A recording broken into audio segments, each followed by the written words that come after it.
Nih, kalau ke RSUD, antrinya se-Indonesia Raya, jadwal kemonya nggak segampang itu. Saya udah pesan rujukan nih, saya udah dapet nih, saya ke rumah sakit.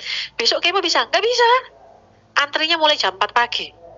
Dan itu udah ratusan orang yang antri. Teman saya ini 3 bulan nggak kemo. Padahal harusnya sebulan tiap bulan kemo loh. Kira-kira resikonya apa kalau telat kemo? Sel kankernya tambah banyak ya. Bisa-bisa nggak selamat ya. Nih, ke bawahin lagi trombosit. Kalau trombositnya hancur berarti kan harus transfusi darah. Transfusi darah itu kalau di RSUD, transfusi darah kedua harus bayar sendiri. Berapa harganya transfusi darah? Jenengan pernah tahu? Berapa harganya? Ratusan ya? 850.000. Itu kalau darahnya ada. Nah, nggak ada. Anak saya B positif, B plus, gampang. Tapi ada yang AB negatif, B negatif itu nggak susah ya. Itu berarti lebih mahal lagi dan lebih sulit lagi. Kebawain. Nih, MTX ditanggung sebagian. MTX ini obat kemo dan yang diinfuskan. Itu juga lumayan harganya. Ini yang nggak di cover. Atra ini harganya 5 jutaan, 6 MP harganya 850 ribuan. Itu tiap bulan harus beli sampai 2 tahun. Jadi kalau jenengan nanti ketemu, oh sekarang kanker di cover BPJS kok, benar di cover, bagus memang. Tapi obatnya yang nggak di cover. Bayang nol harus 2 tahun, leukemia 2 tahun loh, itu pasti. Nah kalau nasofaring, kalau misalnya bertahan, kemonya sampai berapa lama? Selamanya? Enggak ya? Enggak selamanya, sesuai protokol pasti. Protokol kemonya udah selesai gitu ya? Benar. Kebawahin, minta tolong. Ini tuh kita lagi berjuang ke BPJS Center agar obatnya di cover. Bisa nggak kira-kira? Kita perjuangin ke pemerintah agar obat kemo itu di cover? Nggak bisa. Soalnya obatnya harganya mahal. BPJS merugi triliunan. Kebawahin ada lagi nggak?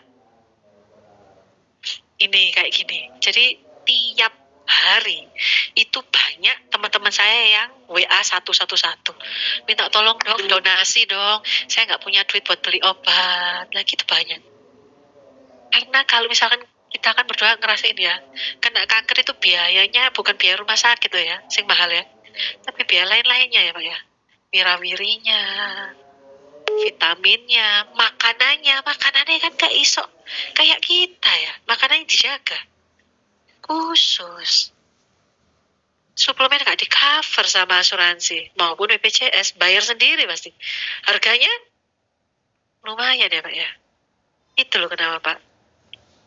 Kebawain lagi ada lagi? Tuh udah habis. Nih. Nah, kalau kanker, kalau orang kena kanker, itu iso jalan macam-macam. Ada yang moro-moro kena vertigo, ada yang moro-moro trombositnya turun, bener nggak Pak? Iso ngalir kemana-mana. Bener ya? Ini salah satunya. Ini karena telat kemo, nggak dapet jadwal kemo Pak. Jadi harus nunda. Ini terus kebawahin. Ini ada yang minta obat, donasi obat. Kebawahin ada lagi? Oh, ini udah berarti nggak ada lagi ya. Udah, nah ini yang ketiga yang bayar sendiri. Jadi saya itu bertiga ada kayak gini. 1, saya pakai Pru. 2, teman saya pakai BPJS. 3, teman saya bayar sendiri. Bayar sendiri sama asuransi, bedanya apa? Ada bisa jawab nggak? Bedanya apa? Selain duit bayar sendiri bayar toh. Kalau pelayanan rumah sakitnya, bedanya apa?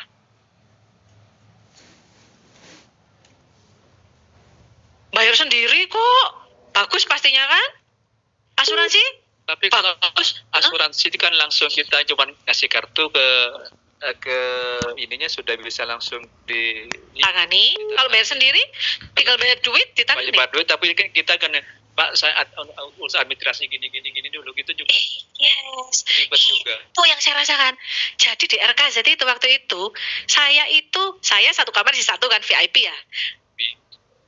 Oh enggak fotokopi, bayar sendiri BPJS masih fotokopi.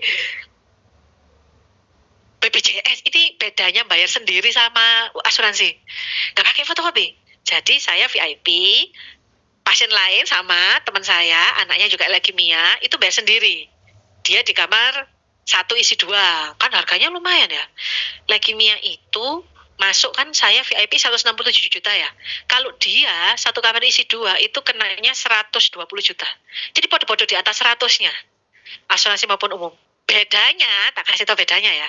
Saya, Bu, ini mau kemo. Gauri mau kemo, anak saya Gauri. Oh ya, gitu tak aja. Masuk ke ruangan kemo, ruangan kemonya tersendiri, nggak di kamar. Masuk ruangan kemo, udah. Bu, ini ada obat ya, diminumkan dulu, diminumkan. Bu, ada apa lagi? Lab ya, cek lab langsung. Tapi kalau yang bayar sendiri, beda. Bu, ini anaknya mau kemo. Ibu ke bawah dulu ya, bayar dulu, baru dilakukan. Bu, ini anaknya mau masuk obat, ibu bayar dulu ya, ke bawah ya. Jadi orangnya itu harus naik turun dulu. Lah asuransi, duduk, plek wis. Kerjaan saya, mek doa, Tuhan tolong, jangan sampai ada kesusahan atau jangan sampai ada apa-apanya, lancar semuanya. Itu bedanya. Padahal kan bayar sendiri ya. Tapi kok koyaknya lebih angel ya? Iya, karena apapun harus bayar. Obat misalkan, Bu ini ada resep yang harus ditebus. Ke bawah deh, bayar. Yes.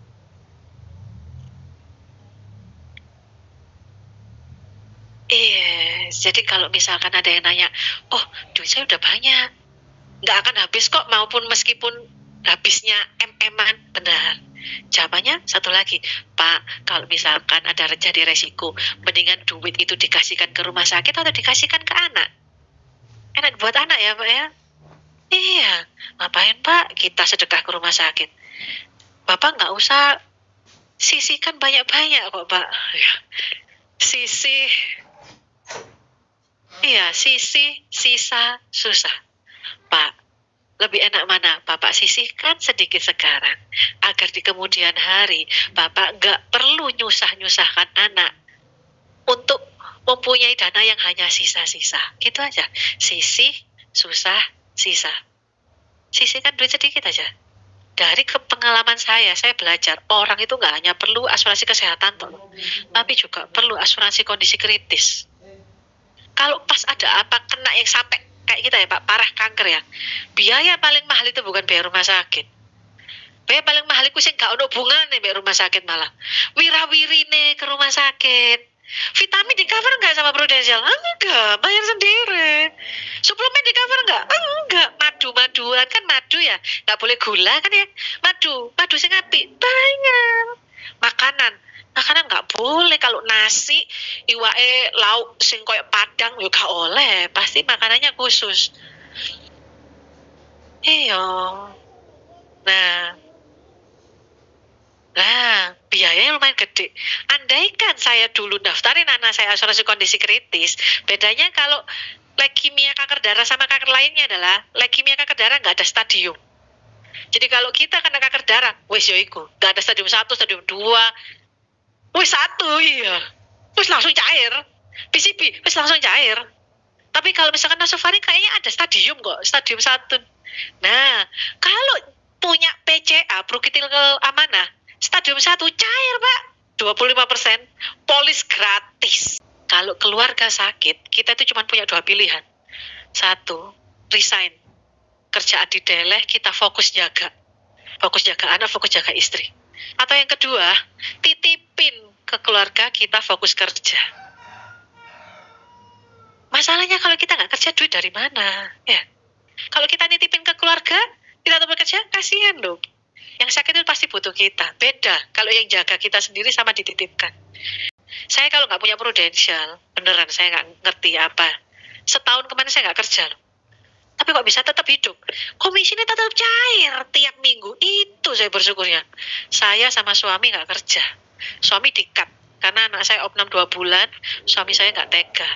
Aku tak kerja ya, kamu mbak anakmu nggak bisa. Dia nggak tega. Enggak pas aku gak iso ninggal no anakku, jadi dia nggak kerja, nemenin kita bertiga itu dekem di RKZ opnam 2 bulan. Iya, dia di-cut sama perusahaannya. Iya.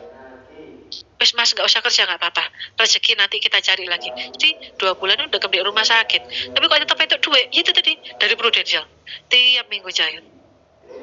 Yang baru jadi agent, kalau di sini itu pikirannya bukan duit aja, tapi kita bantu orang lain juga. Plus kalau kita tujuannya itu bantu orang, duit itu pasti ngikut kok, tenang aja.